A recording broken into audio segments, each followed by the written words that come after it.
¿Qué ha habido, raza? Les habla su amigo y abogado fiscalista Mario Reina, socio fundador de la reconocida firma especializada en defensa fiscal Legal Enterprise Firm. Y el día de hoy te voy a contestar una pregunta muy interesante. ¿Tiene que suceder algo en particular para que el SAT te revise o te audite? Comenzamos.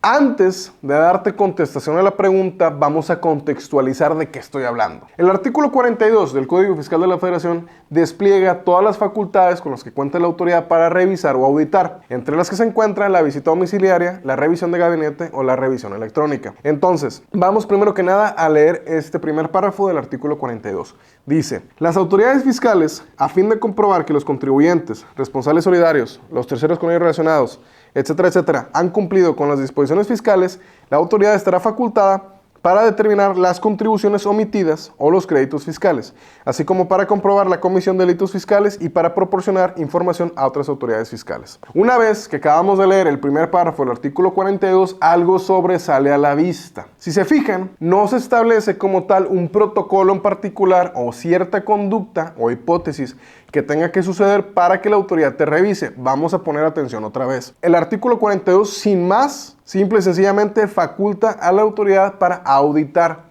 Y aquí es cuando entramos con otro concepto que se le conoce como la discrecionalidad de las facultades de comprobación. El concepto de la discrecionalidad hace referencia a la potestad que tiene la autoridad fiscal para iniciar el ejercicio de sus facultades de comprobación, o en otras palabras, para revisar contribuyentes, sin que necesariamente existan hipótesis normativas que prevean el cuándo deben iniciarse estas facultades o estas revisiones. Ello con independencia de que pudiesen existir criterios normativos internos de la autoridad que establezcan cuándo se debería iniciar. Para ampliar un poquito el espectro de lo que estoy platicándoles, vamos a observar este criterio. Dice: facultad de comprobación. Para que la autoridad fiscal pueda ejercerlas directamente con el contribuyente, no se requiere que explique con detenimiento y exhaustividad las razones que la llevaron a tomar tal decisión. Vamos a poner especial atención donde está subrayado. En ese sentido, si bien la atribución de revisión adquiere un carácter discrecional, ello tampoco significa que será una actividad arbitraria, sino potestativa y sujeta a reglas y principios constitucionales y legales, entre ellos el de legalidad al tratarse de actos de molestia, y a los lineamientos previstos en el Código Fiscal de la Federación y su reglamento para llevar a cabo revisiones de gabinete o visitas domiciliarias. Lo que quiere decir este criterio por parte de la primera sala de la Suprema Corte es que la autoridad fiscal, al iniciar una facultad de comprobación, una revisión, una auditoría, no tiene por qué explicarle al contribuyente la razón por lo cual lo hace. Por ejemplo, no te va a decir: oye, te estoy revisando porque recibiste 1 millón de pesos o recibiste 100 millones de pesos. No existe una razón como tal particular para que la autoridad te revise, ya que, como dije anteriormente, reviste de un carácter discrecional. Como yo regularmente digo de broma, tanto puede revisar al más cumplido como puede no revisar al más incumplido.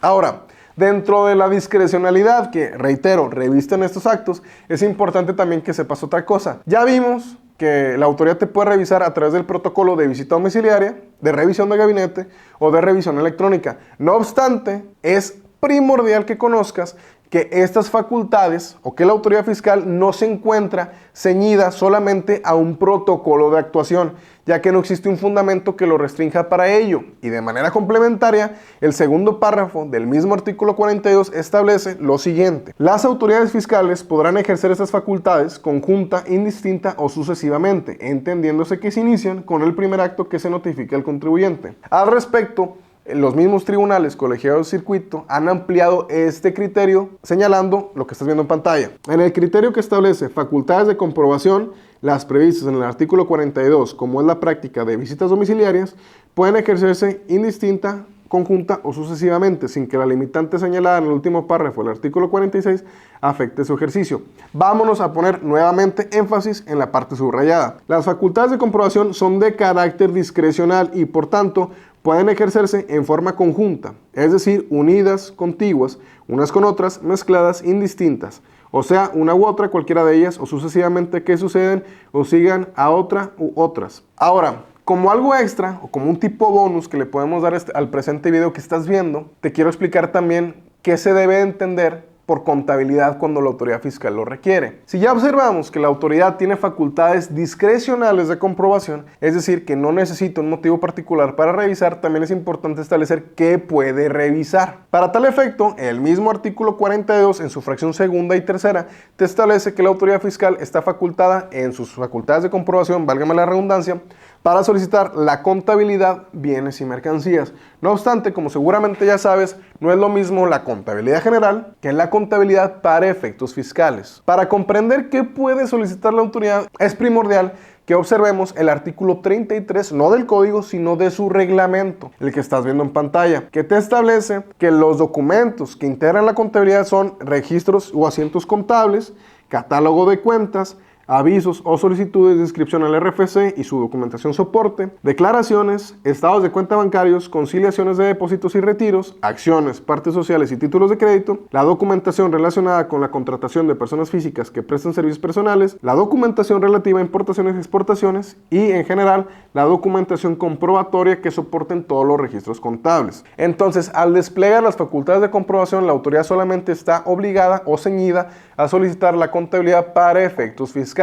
Y aprovecho para comentarte en un sentido litigioso que la autoridad fiscal no puede solicitar más de lo que la ley establece, y ha sucedido en muchas situaciones que solicitan requisitos excesivos en la contabilidad. Por ejemplo, observa en tu pantalla el requerimiento que se le hizo a un cliente de nosotros. Como puedes observar, solicita la presentación de la contabilidad, pero también establece qué tipo de información debe contener este registro contable. Un ejemplo rápido lo puedes ver en tipo de crédito. Te dice que la póliza o el asiento contable debe contener el número de documento que consigna el crédito, fecha de vencimiento, importe o datos del obligado. Otro ejemplo la puedes ver en la documentación comprobatoria de compras. Si te fijas, está pidiendo facturas, pedidos, pólizas, cheque y todos los soportes de las cifras contenidas, entre otras cosas. Esto no va conforme a lo que establece el artículo 33 del reglamento del Código Fiscal, puesto que son requisitos excesivos. Al respecto, este agravio también está soportado por el criterio que estás viendo en pantalla, por parte del Tribunal Federal de Justicia Administrativa, que establece que la facultad de la autoridad para requerir información y documentación del contribuyente se constriñe a la precisión solamente del registro contable correspondiente, pero de ninguna manera se puede interpretar que la autoridad puede establecer qué información debe contener el registro, y por ende resultaría indebidamente fundada y motivada la orden en que la autoridad exija documentos con los datos que no está legalmente autorizada a requerir. Mismo argumento que en el ejemplo que está viendo en pantalla nos concedió la nulidad del acto administrativo en comento. Entonces, conclusión: las facultades de la autoridad para revisar son discrecionales, no necesita forzosamente pasar algo para que te revisen. Pero lo que sí es importante tomar nota es que la autoridad solamente está facultada para solicitar contabilidad en los términos del 33 del reglamento del Código Fiscal de la Federación, no así tampoco facultada para solicitar qué tipo de información debe contener cada registro contable. Y si lo hace, tú ya sabes que en todo caso el juicio fiscal está ganado. Señores, eso sería todo por mi parte. Cualquier duda o comentario va en la cajita de comentarios y no olviden suscribirse a mi canal. Ahí nos vemos pronto.